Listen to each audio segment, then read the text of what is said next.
Disclaimer, यह video एक satire है और इसे सटायर की तरह ही लें। भाई साहब, मैंने अपने जीवन की सबसे बड़ी गलती कर दी। मैंने नेटफ्लिक्स खोला, होली का टाइम था, मुझे वहां पर नादानियां दिख गई। मैंने देख ली। कसम उड़ान छल्ले की मुझे सीपीआर दे दे के बचाया गया है। मैंने अपना प्राण त्याग दिए थे। मैंने यमदूतों को खुद फोन करके कहा था, भाई साहब ले जाओ मुझे, मेरा हो गया है अब। यमदूतों ने मना कर दिया, कहा अभी नहीं लेके जाएंगे। फिर मैंने यमराज के भैंसे से डील करने की कोशिश की, पर बात बन नहीं पाई। और इसीलिए ना आज मैं ये वीडियो बना रहा हूँ, ताकि अंदर की कुछ भड़ास तो निकले। मुझे तो सरकार से शिकायत है। शिकायत ये है कि इस देश में मर्डर करना कानूनन अपराध है और आत्महत्या करना भी। तो साला ये मास मर्डर के इंटेंशन से बनाई गई फिल्म, इसको रिलीज कैसे होने दिया सरकार ने?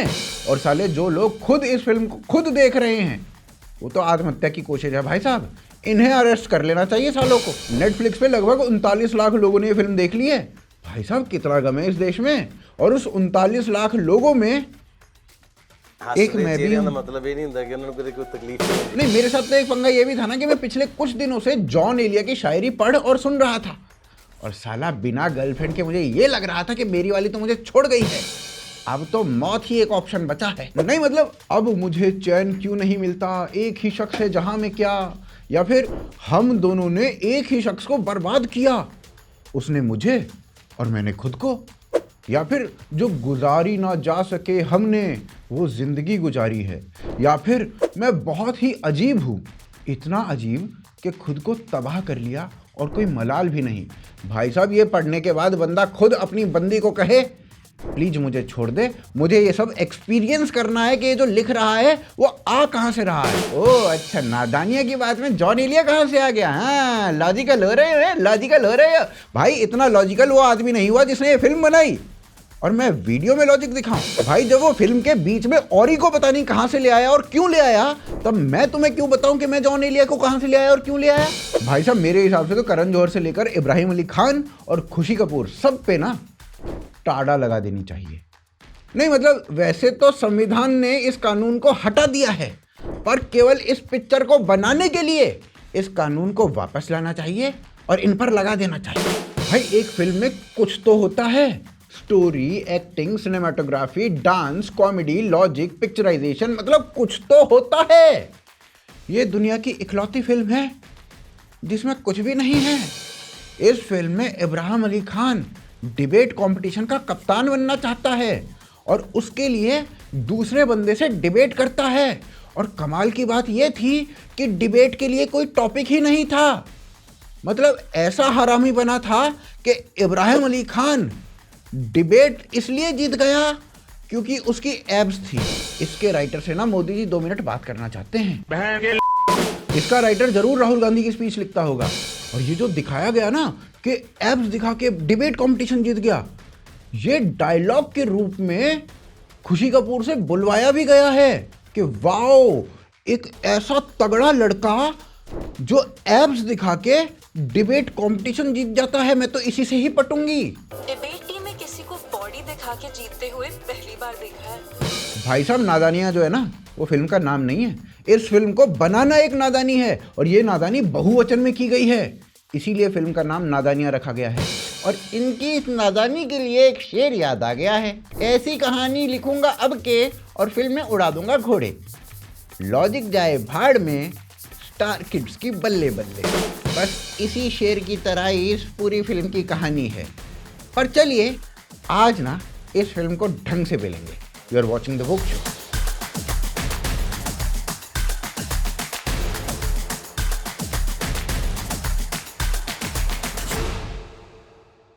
तो भाई ये बात तो आपको पता ही होगा कि बॉलीवुड की मैया का दैया हुआ पड़ा है। 2019 तक ना कुछ इस प्रकार के आर्टिकल छपा करते थे। मतलब साल में कोई बड़ी फिल्म रिलीज तक नहीं हुई थी और फिर भी बॉलीवुड के लिए वो साल बहुत तगड़ा प्रॉफिटेबल गया था। फिर सुशांत सिंह राजपूत की मृत्यु हो जाती है और एक बहुत बड़ी डिबेट इस बात पे होती है कि बॉलीवुड आउटसाइडर्स के साथ ना बहुत हरामी बना करता है। Flag bearer of nepotism, the movie mafia.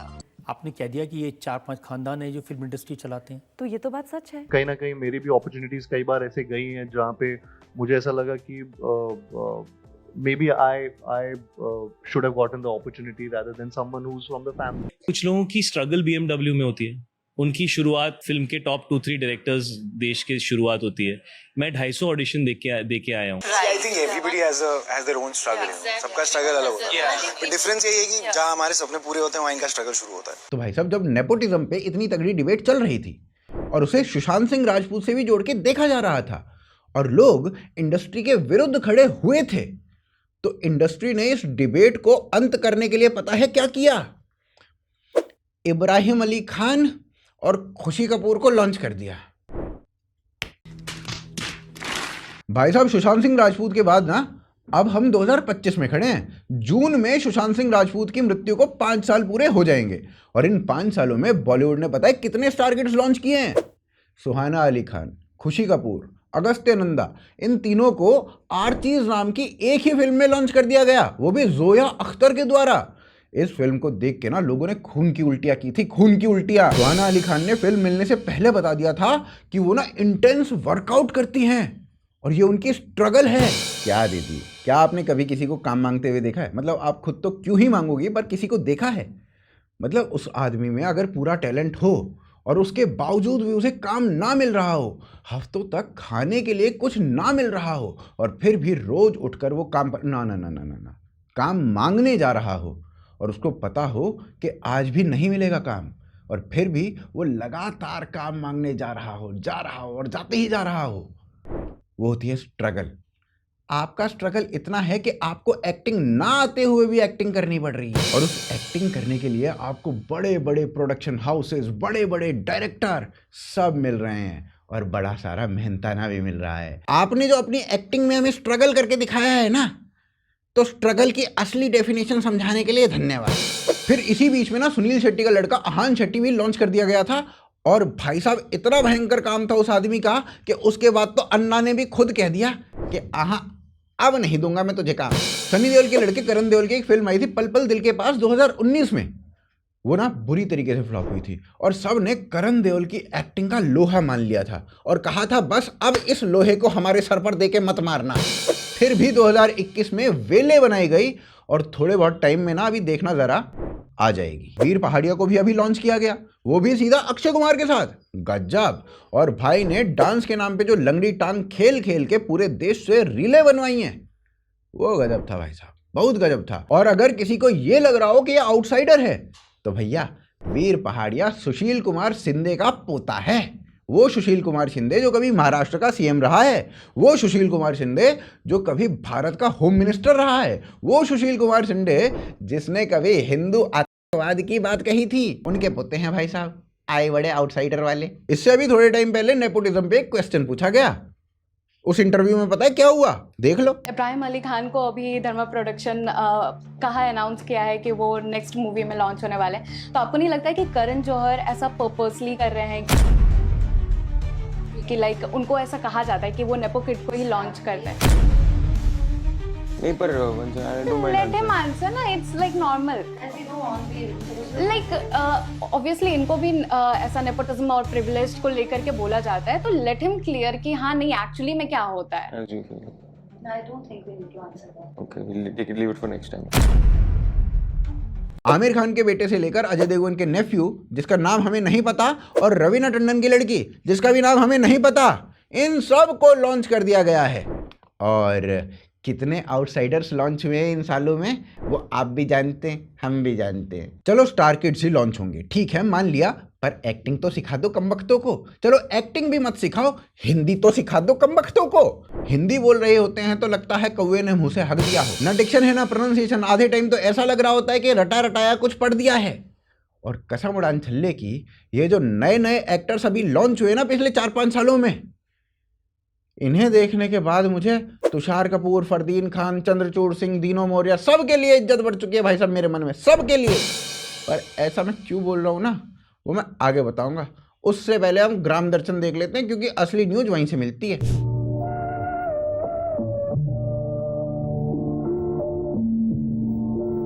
Ram Ram, ग्राम दर्शन में आपका स्वागत है। मोहम्मद शामी की बेटी ने होली खेल ली और यह बात पे शामी की बेटी ढंग से ट्रोल कर दी मजहब के ठेकेदारन ने। बोले जुम्मा वाले दिन होली काहे को खेल ली, और अब बताओ इन सुसरिन ने मैं बोलू कहा। अब भैया होली शुक्रवार को आएगी तो कहा मंगलवार को खेल लेती, कहते पागल ही हो रहे हो। अभी थोड़े दिन पहले कह रहे दुबई की गर्मी में मोहम्मद शामी ने मैच खेलते समय पानी काहे को पी लिया। कहता ही बावली बूची है मेरे ससुरे।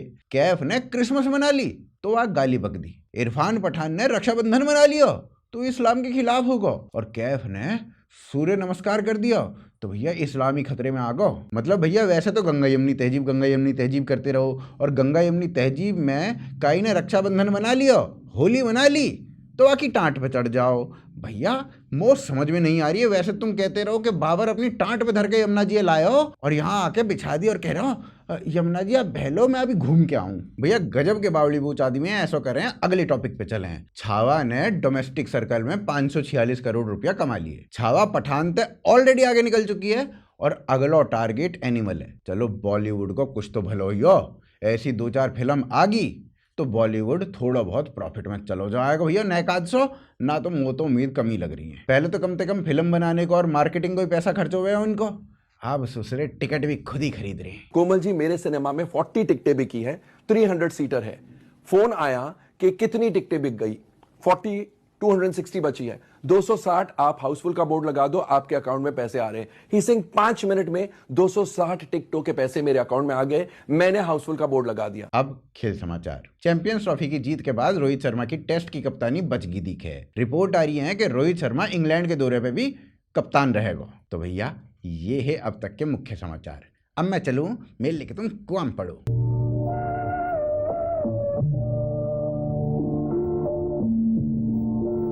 अब मैं जो बोल रहा हूं ना उसे कुछ सीन दिखा दिखा के प्रूव करता हूं। ये देखो खुशी कपूर की जो एक्टिंग है, आहा कमाल है।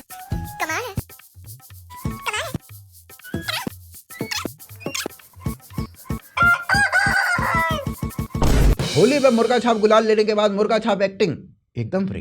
ये खुशी कपूर की दूसरी फिल्म है। इससे पहले ये मैडम आर्चीज में थी।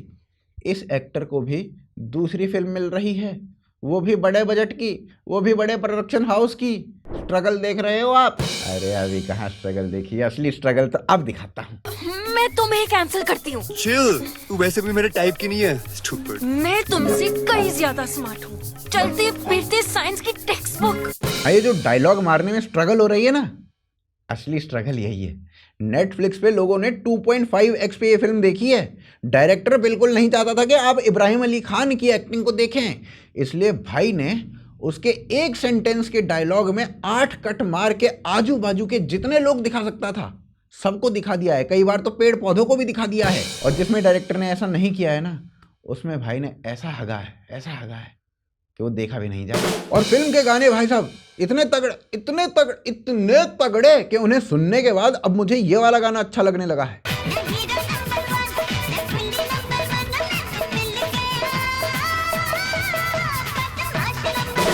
अब मुझे बस ये बताओ कोई कि राइटर की गलती है या एक्टर्स की? अर्जुन, या तुम्हारा नाम अर्जुन शर्मा है क्या? मेहता है, you know that। तो इतना शर्मा क्यों रहे हो? कभी किसी लड़की का हाथ नहीं पकड़ा क्या? पर कसम भगवान की दया तो मुझे बोनी कपूर पे आती है। इनके 3 बच्चे हैं, एक अर्जुन कपूर, दूसरी जानवी कपूर, तीसरी खुशी कपूर। और कसम से इन तीनों ने एक्टिंग का जो हाल किया है ना भाई साहब, वो बोनी कपूर से ज्यादा हम तो नहीं जानते। अर्जुन कपूर ने अभी फिल्म आई थी उसकी मेरे हस्बैंड की बीवी, उसमें हक दिया। फिर खुशी कपूर ने तो आप देख ही रहे हो क्या किया है, और जानवी तो करती ही रहती है। पर यहाँ पे पॉइंट ये बिल्कुल नहीं है कि ये लोग खराब एक्टर्स हैं, इन्हें चांस देना चाहिए या नहीं देना चाहिए। पॉइंट ये है कि आज के टाइम में जब नेपोटिज्म पर इतनी डिबेट चल रही है और इसके कारण बॉलीवुड का सर्वाइवल का इशू बना हुआ है, तब भी ऐसा कंटेंट और ऐसे एक्टर्स इन्हीं को ही प्रायोरिटी मिल रही है। ये प्रॉब्लमेटिक है। पिछले 5 सालों में बॉलीवुड ने कौन से नए बढ़िया एक्टर को एक बड़े बजट की फिल्म में लॉन्च किया है? एक सब स्टैंडर्ड प्रोडक्ट बनाने वाली इंडस्ट्री कब में गायब हो जाती है ना, ये पता भी नहीं चलता। तेलुगु, कन्नड़ा और मलयालम जो इंडस्ट्री है ना, वो कब में बॉलीवुड को खा जाएंगी, बॉलीवुड को पता भी नहीं चलेगा। बॉलीवुड को पिछले साल 2023 के मुकाबले 1800 करोड़ रुपए का लॉस हुआ है। हालत ये हो गई है कि अष्टविनायक और बालाजी जैसे प्रोडक्शन हाउसेज बंद हो चुके हैं। एड लैब्स और ईरोज जैसे बड़े बड़े कॉर्पोरेट हाउसेज बिल्कुल इनएक्टिव पड़े हुए हैं। कुछ साल पहले 12 स्टूडियोज फिल्में बनाया करते थे, आज 2 बना रहे हैं। वीनस टिप्स टाइम्स जैसे जो ग्रुप है ना, बड़े बड़े ग्रुप, वो चुपचाप बैठ चुके हैं। तो भाई साहब बस ऐसे ही नादानियां जैसी फिल्में बनाते रहो, ऐसे ही नेपो किड्स को लॉन्च करते रहो। बाकी के जो बचे कुचे हैं ना वो भी बंद हो जाएंगे। तो भाई आप क्या कहना चाहोगे नादानिया के बारे में या फिर बॉलीवुड के बारे में, वो कमेंट्स बॉक्स में अवश्य लिखो। और साथ साथ वीडियो को लाइक भी करो और शेयर भी करो और हमें सब्सक्राइब भी कर दो। You are watching the woke show. जय हिंद, जय भारत।